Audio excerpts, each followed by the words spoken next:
These are the top 10 most brilliant moves ever played by Magnus Carlsen.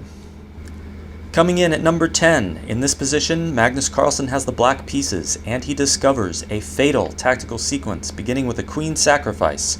Queen takes d1 check, and here his opponent Wesley So resigns. For what is coming after bishop takes d1 is rook e1 check, king g2, and bishop f1 check. Now, if the king goes to g1, bishop h3 will be checkmate. And if the king plays to f3, there is the beautiful fork, knight to e5 check, picking up the white queen, and black will have an extra piece.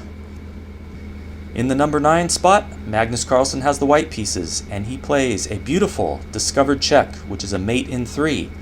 Knight to e8 check. If the queen is taken on e5, then rook takes f8 is mate. So what is played in the game is king to g8, but now Carlsen uncorks queen to h8 check.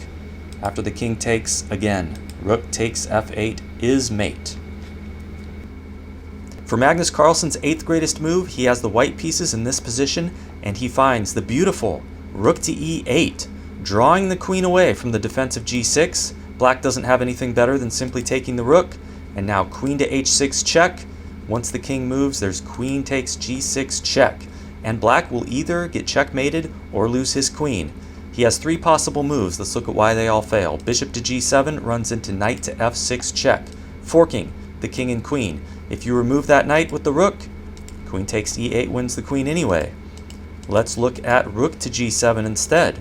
We got knight to f6 check, again with the fork. If the king moves, this actually runs into a checkmate. Queen to h6 check, rook here, queen to h7 checkmate. The final option, moving the king with king to h8, runs into knight to f6. There's a mate threat on g8. If you take the knight out, again you lose your queen. If you try to play bishop e7, adding some defense to g8, there's queen to h6 check. And again, after rook h7, queen takes h7 is mate. In slot number 7, it's Carlsen to move with the black pieces, and it looks like in this position that white has sufficient control over the e1 square to avoid a disaster, but Carlsen sees that after rook to e1 check, and white captures the rook, he has this beautiful in-between move, queen to d4 check. Unless white wants to lose his queen, he must take on d4, but this draws the queen away from the defense of e1. And now, d takes e1, queening the pawn, is checkmate. Magnus Carlsen's 6th most brilliant move was played in the following position, where he had the white pieces against Grishuk, and he found the incredible bishop to a6. If that bishop is captured, he would play d7, and there is no good way to prevent Carlsen from getting a queen and keeping that queen, because there is a threat for this pawn to reach the c8 square defended by another pawn. Black is powerless to stop it. If he plays bishop to f6, for example, c6. Rook takes b6, c7. Even if you do this and sacrifice the rook, the queen will be replaced. What else can be tried? You could try bishop d8 here, but then c7. Sacrificing the bishop like this leads to a similar situation. White will get a queen. So what was played in the game by Grishuk was not b takes a6. Instead, he tried bishop to f6. But then Carlsen plays bishop takes b7. And after rook takes b7, these 3 passed pawns are just too much.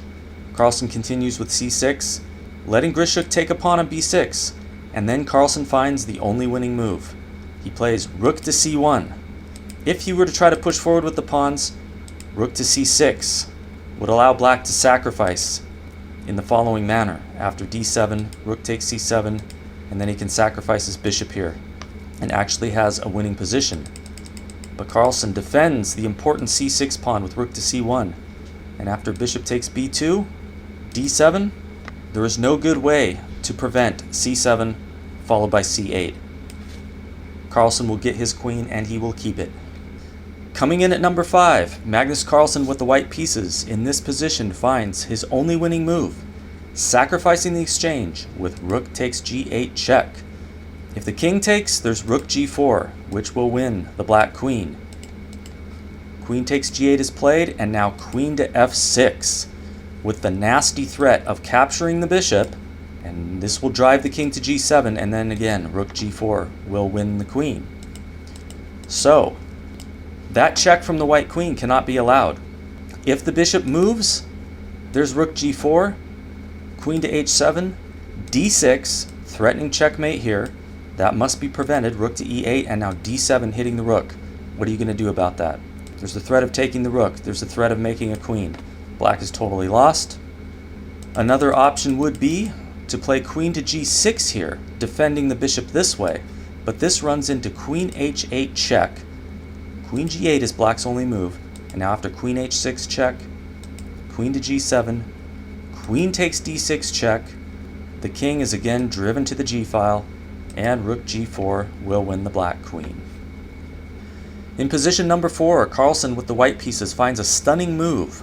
A knight sacrifice, knight to h5 check. Carlsen's opponent takes out this knight, and now Carlsen sacrifices his most valuable piece with queen takes g5 check.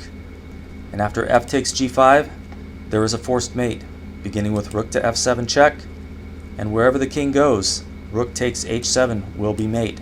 If king h8, rook takes h7 check is mate. Taking the knight does not help, because rook takes h7 here is also mate. Magnus Carlsen found his third most incredible move in this position with the white pieces, where he uncorks knight to h7 check. Black only has 2 legal moves. If he plays the king to g7, queen to h6 is checkmate. If he removes the knight with the rook, there is queen to h6 check, a beautiful queen sacrifice. If the queen is taken, then bishop takes h6 is checkmate. If instead rook g7, this doesn't help. Queen to h8 check.